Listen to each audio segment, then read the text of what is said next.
Welcome to Capitol Preview, a weekly bipartisan discussion with Iowa legislators about the key issues facing our state. Brought to you by Mediacom. Welcome to another show of Capitol Preview. Our guest today on Capitol Preview is Senator Charles Schneider, representative of West Des Moines, Clive, Waukee, Windsor Heights. He's also the Senate President Leader, Republican for the Capitol. So, Senator, welcome. Thanks for having me on again. It's good to see you. Good to see you too. Congratulations on being named the Senate Majority Leader one more time, or the Senate President. Senate President. Yeah, Senate that's President okay. One more time. I'm just going to ask. This is kind of a casual show between us. It's a conversation that kind of addresses some of the things that are going to come up in this session. I know last week you started. Last Monday it was the start of the 2019 session, and I know you already started to go to work on that. So I'm just going to ask you probably some things that are going to show up in the first month or two up there at the Capitol, and we'll just go through them and answer questions as you see fit. So, So what are the Senate Republican priorities in the 2019 legislative session? Well, we want to do what we can to continue to grow Iowa's economy. That means getting rid of unnecessary regulations, removing burdensome licensing requirements, doing what we can to keep more money in taxpayers' pockets. And we also want to make sure that we've got a strong quality of life in the state. So we want to continue to make sure we're investing in education and other top priorities like that. And workforce development is going to be a big issue this session. Everywhere I went when I was campaigning for my colleagues across the state, people would tell us that they needed more workers. So we need to do what we can to try and make sure that not only we're getting more people into the state, but that people who are already in the workforce and are looking to improve their skills so that they can land jobs that are needed in Iowa's economy today can do so. So we'll continue making those investments as well. You know, that is my other role as a leader in one of our local communities. I experienced that same thing, and I guess I don't know what the answer is going to be to some of that because we have people that are needing the workers, but they can't find the help to do it, and so I know we're in a situation where it's concerning a little bit. So yeah, it's a big concern. I mean, it's nice that we have 2.4% unemployment. Absolutely. We're tied for lowest in the U.S. Absolutely. But that also brings some problems with it too, because the companies that are out there, businesses that are out there that are looking for employees means with such a low unemployment rate, it means that it's that much harder for them to find qualified workers. So we've got to continue to invest in things like the last dollar scholarship so that people who need funds in order to improve their work skills are able to get those if they've already exhausted all other sources. Apprenticeship programs are things that we need to continue to invest in because those help people get the skills that they need for the jobs that they have. And those are good partnerships between the public and private sector. Well, and I know you'll do it too, Senator, because I know that's a big project of yours, and we need it, and I know you guys will come up with creative ways. And I'd rather have this scenario where we have great unemployment, you know, but it'd be nice to have them both. And I'm sure you'll figure out that program. There's been discussion around the Capitol these last couple sessions about permitting fantasy sports in Iowa. Is that interest growing, do you think? It is growing, and it's not so much with fantasy sports as it is with sports betting.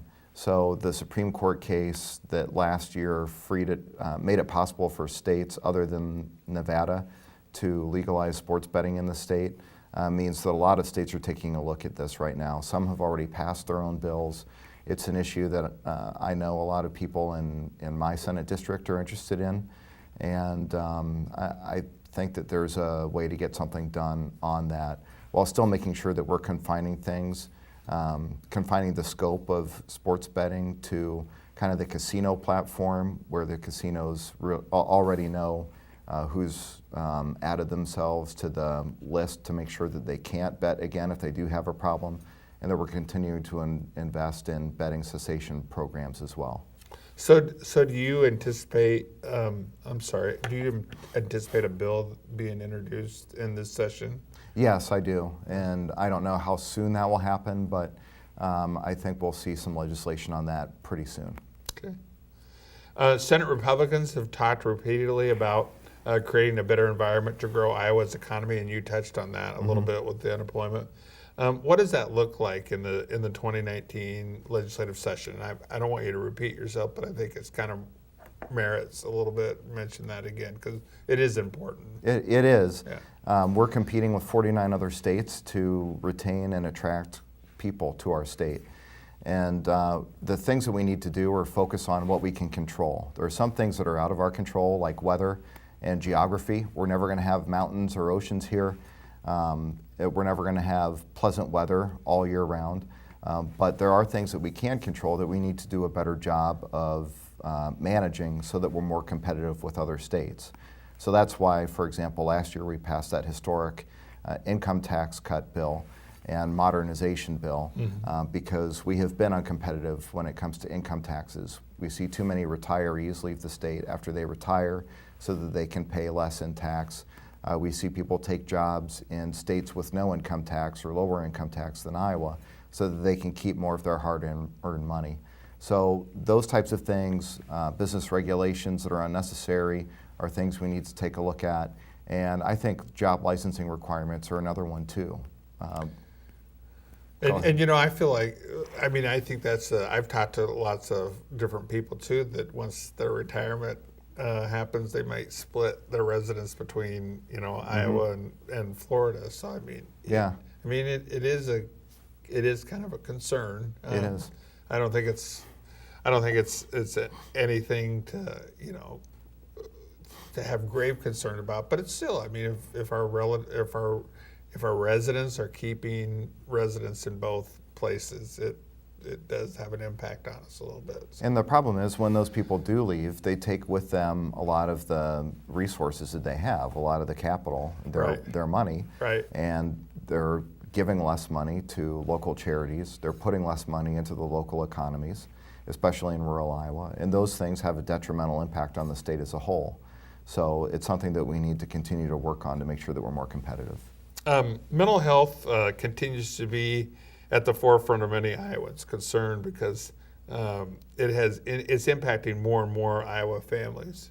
What should the legislator do to help address this growing mental concern? And I know that last year you guys worked on this as well. So. We did, yeah. We passed a great bill last year Yeah. that did a lot to improve the mental health system in Iowa.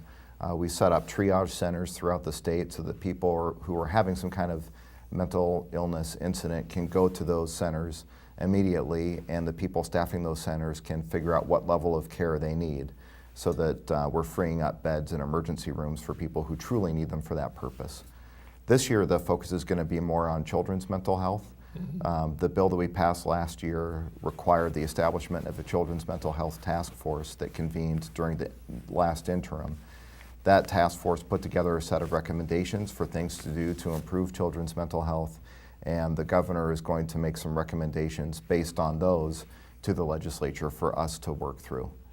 No, she did pass and signed it last year, right? A That's mental right, health yeah. bill, so. Yeah, it passed unanimously. It had strong bipartisan support, and I'm sure that the children's mental health bill that we passed this year will be the same. Senate Republicans have stressed the importance of reviewing state regulations and job licensing requirement and have discussions on whether they are necessary.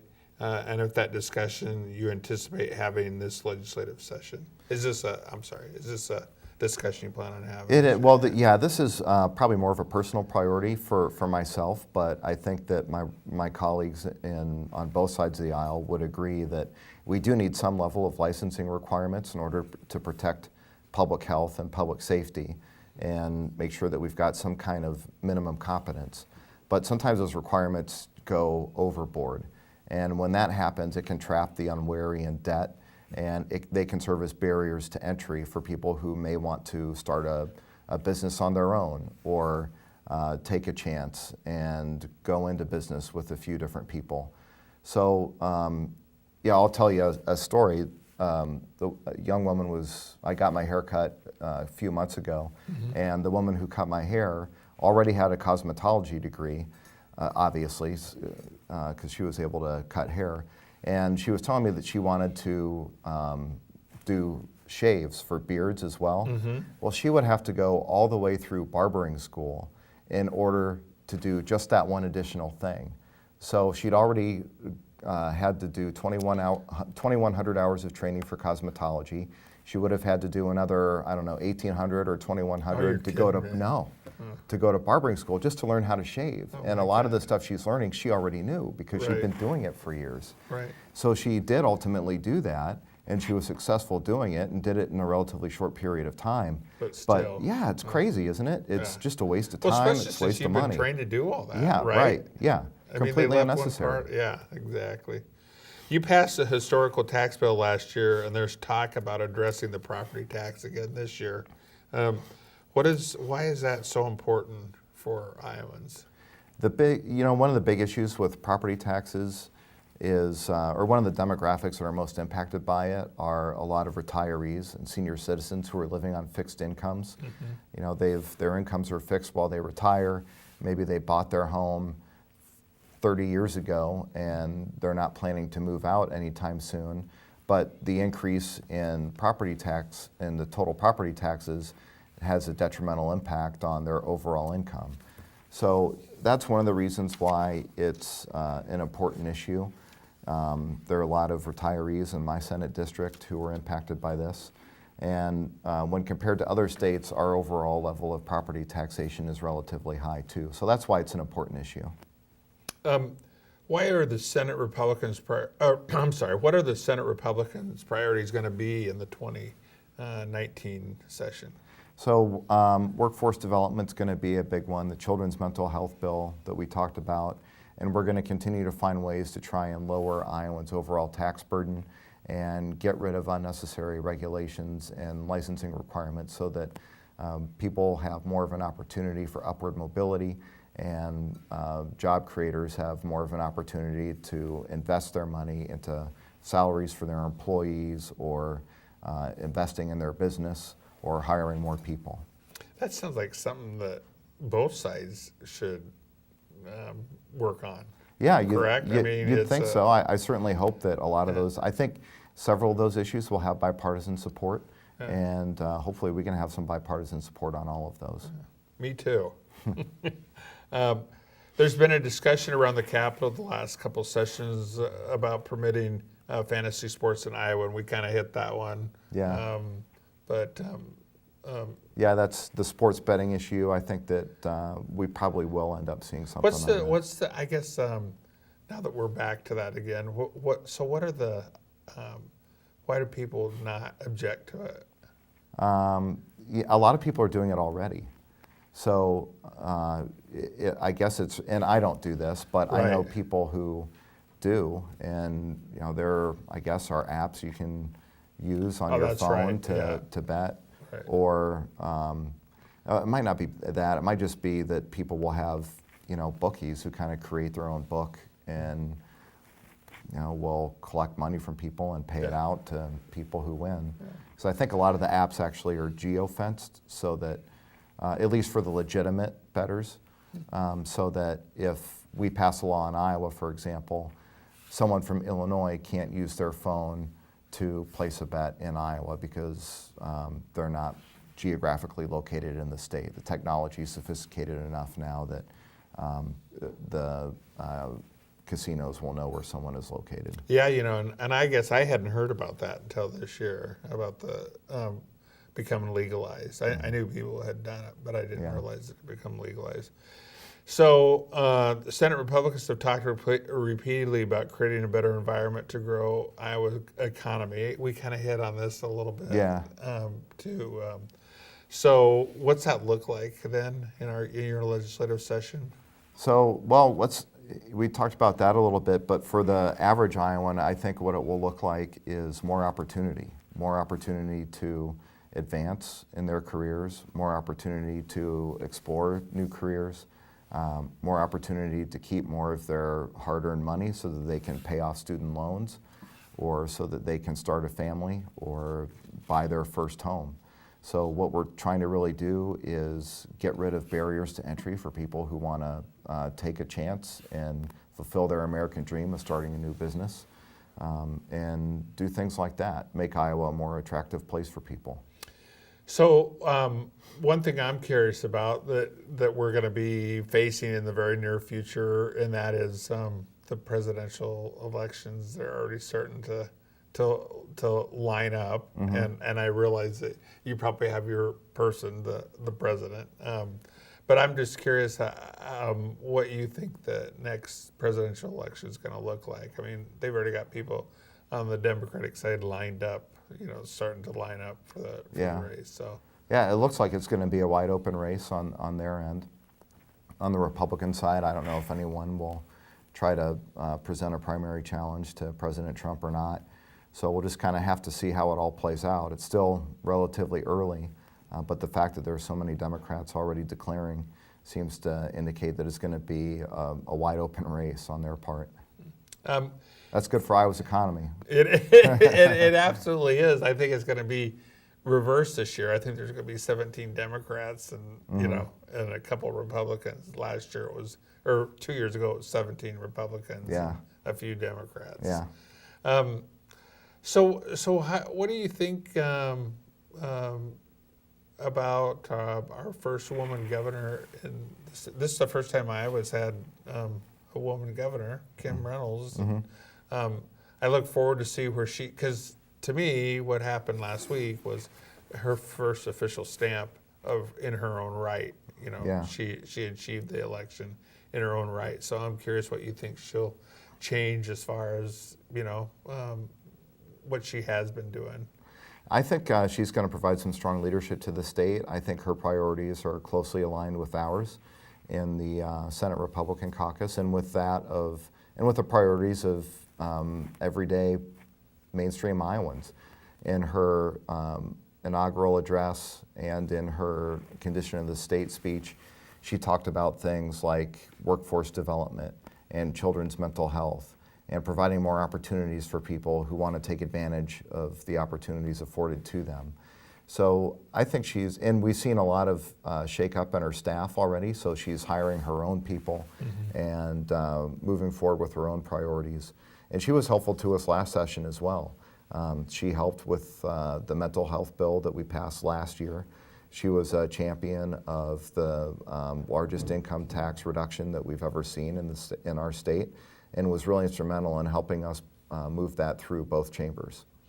I think it seems to me like her help, or she was in the Senate, right, when she was elected, and I think that probably helps her maneuver some of the goings on up there at the State House, don't you think? I think so, yeah, because she has she knows what it's like to be in the legislature. Right. She knows what the process is and how it works, and she knows some of the personalities too. Yeah, I think honestly, I think she has done extremely well since she has been. Before she was elected, when she was a serving governor, she succeeded the governor when he went to be the ambassador to China.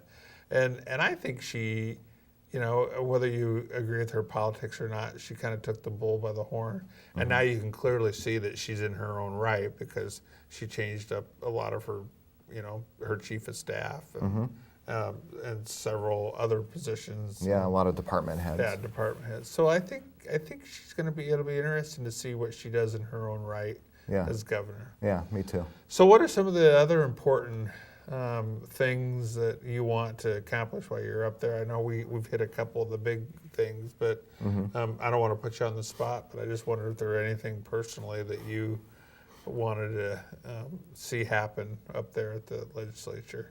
Yeah, the licensing requirements, I think, are an important issue. And explain those.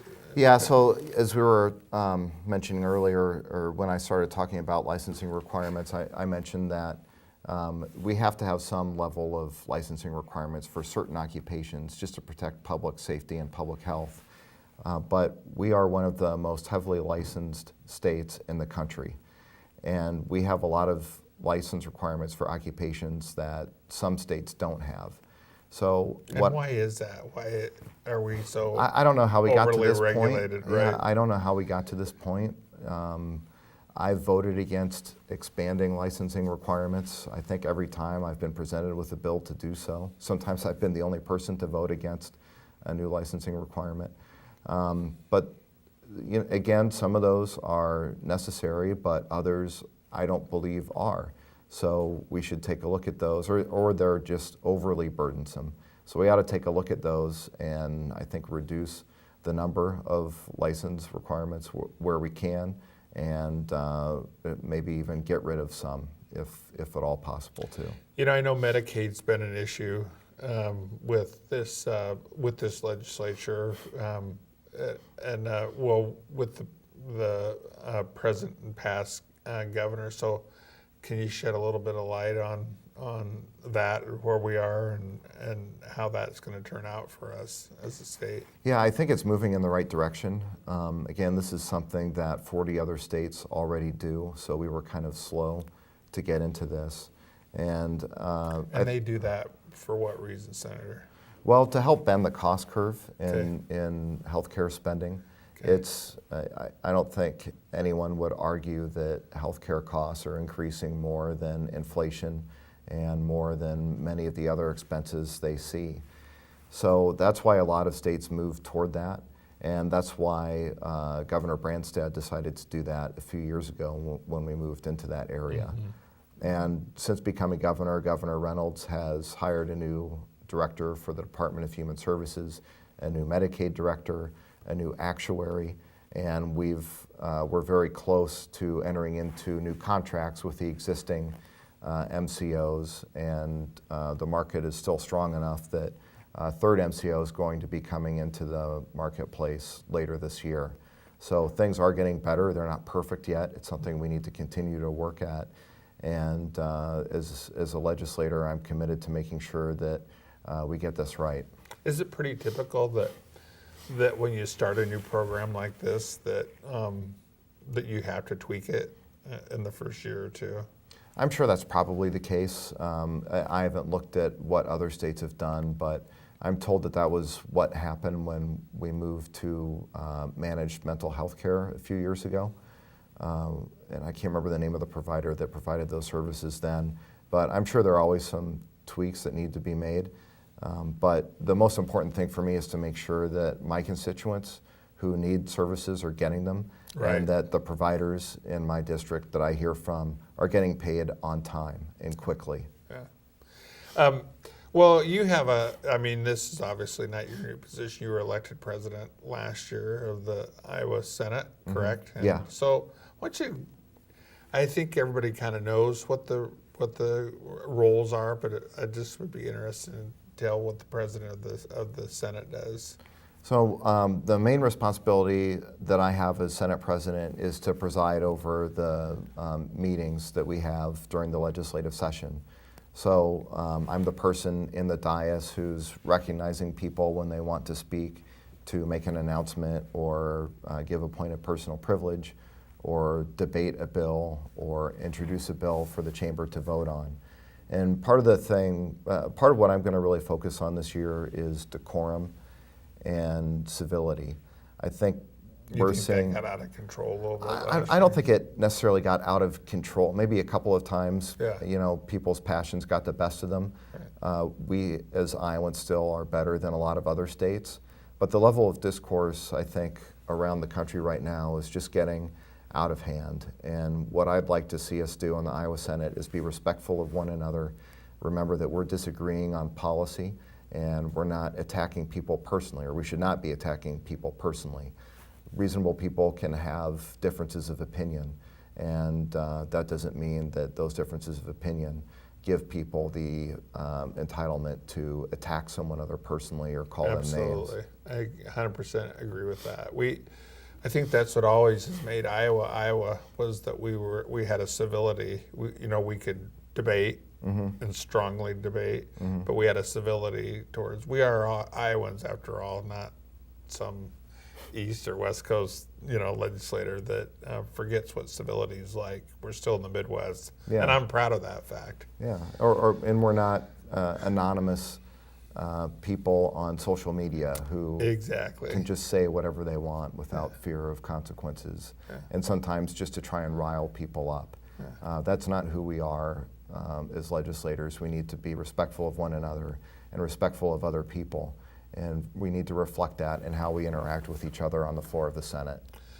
Now, I mean, this is something that's personally interested in me, and without getting too complicated, do you see a TIF program, and maybe you can go into TIF a little bit as to what it's designed for and Sure. what its purpose is? Yeah, so TIF, or tax increment financing, I know that's a tool that a lot of local governments use for economic development purposes. And I was on the West Des Moines City Council for 5 years, and we used TIF responsibly to help develop different parts of the city. And when done responsibly, it's a way to make sure that current taxpayers are not seeing their tax rates go up to foot the bill for new development and new infrastructure. The responsible communities will use TIF to build out new infrastructure solely by using the new property tax revenue that's generated by the businesses that are developing. That keeps the property tax burden low for other people. Now, there are some communities that don't use TIF very wisely, and every once in a while you hear about a particular abuse. So if there are things that we need to clear up in the TIF program to make sure that it's not being abused, I'm all for that. But I also think that we need that tool in place for local governments to use responsibly. You think it's going to happen this year? Will there be any I'm not TIF sure. legislation You always this see year? a TIF bill every Right. session, it seems. Yeah, somebody. So I'm sure something will introduce a bill, but I'm not aware of any that have been filed yet. Okay. Well, Senator, I sure appreciate you coming in here this morning. I know it's a cold January day and Martin Luther King Day, so I know you have it off up at the legislature. And so I do appreciate you taking the extra time. It shows your willingness and your concern for the Iowan voter that elect you and support you, and so I appreciate that. So our guest today has been Senator Charles Schneider, a Republican in District 22, and we appreciate him coming in this morning. And please tune in for another episode of Capitol Preview.